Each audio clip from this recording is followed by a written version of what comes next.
अब इस बात को भी समझने की कोशिश करी जाएगी कि नेपाल के मंत्री और अजीत डोभाल जो भारत के राष्ट्रीय सुरक्षा सलाहकार हैं, काफी ताकतवर हैं यहाँ, उन दोनों के बीच आखिर बात क्या हुई कि सुरक्षा सलाहकार से मिलने के पीछे, मीटिंग के पीछे एक बहुत बड़ी मंशा होगी, एक रणनीतिक होगी, सिर्फ राजनीति नहीं होगी। तो अब इसके बारे में एक अनुमान लगाया जा सकता है कि क्या बात हुई होगी, बिल्कुल एग्जैक्ट नहीं कहा जा सकता, क्योंकि ऐसी बैठकों का विवरण कभी सार्वजनिक नहीं किया जाता।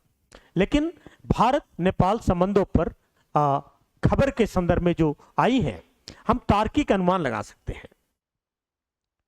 पहली बात है कि अजीत डोभाल शायद यह समझना चाहेंगे कि वालेन शाह की सरकार भारत के प्रति क्या सोच रखती है। पहला प्रश्न है, क्या नई सरकार पुराने रिश्ते को पीछे छोड़ना चाहती है या क्या भारत के साथ अधिक सहयोग चाहती है? यह पहला प्रश्न होगा। या फिर नेपाल पहले की तरह भारत और चीन के बीच संतुलन बनाए रखेगा?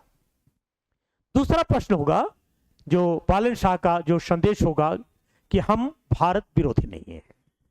शिशिर खनाल संभवतः यह संदेश लेकर आए होंगे कि नई सरकार राष्ट्रवादी जरूर है लेकिन भारत विरोधी नहीं है।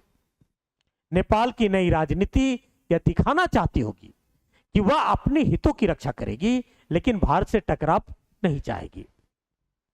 चीन पर भी बातचीत हुई होगी, यह सबसे संवेदनशील विषय है क्योंकि चीन का भी नजर वालेन शाह पर होगा कि भारत में उन्होंने विदेश मंत्री को भेजा है, तो उसके पीछे क्या बात हो रही है वो अंदाजा लगा रहे हैं।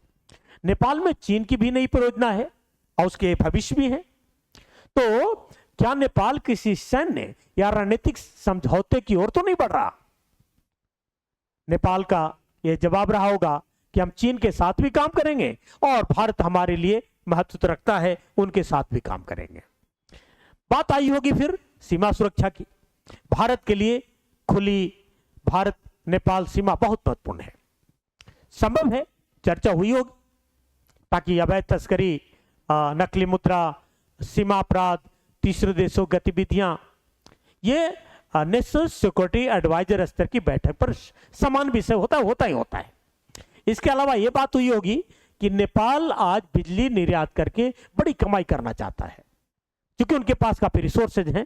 भारत नेपाल की जल विद्युत परियोजनाओं का सबसे बड़ा बाजार बन सकता है, यानी अपना जल विद्युत परियोजना की जो विद्युत है वो भारत को बेचना चाहेगा। तो बंद कमरे में यह भी चर्चा हो सकती है कि भारत नेपाल की बिजली और निवेश परियोजनाओं में कितना सहयोग देगा। और सबसे दिलचस्प बात यह होगी कि हो सकता है डोभाल ने नेपाल के विदेश मंत्री से पूछा होगा कि आपकी सरकार भारत के साथ खड़ी है या चीन के साथ, और हो सकता है कि नेपाल ने जवाब दिया हो हम किसी के साथ नहीं, नेपाल के साथ खड़े हैं, लेकिन अगर नेपाल के हित भारत के साथ सहयोग में है तो हम सहयोग करेंगे।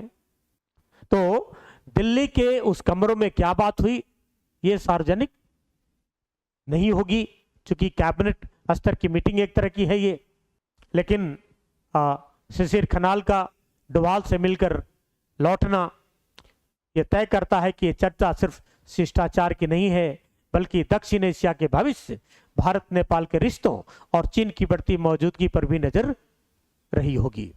अगर आपको हमारी बातें, क्योंकि ये मेरा अनुमान है, आपको संतुष्ट किया होगा या गलत लगी होगी तो जरूर कमेंट करिए और बताइए।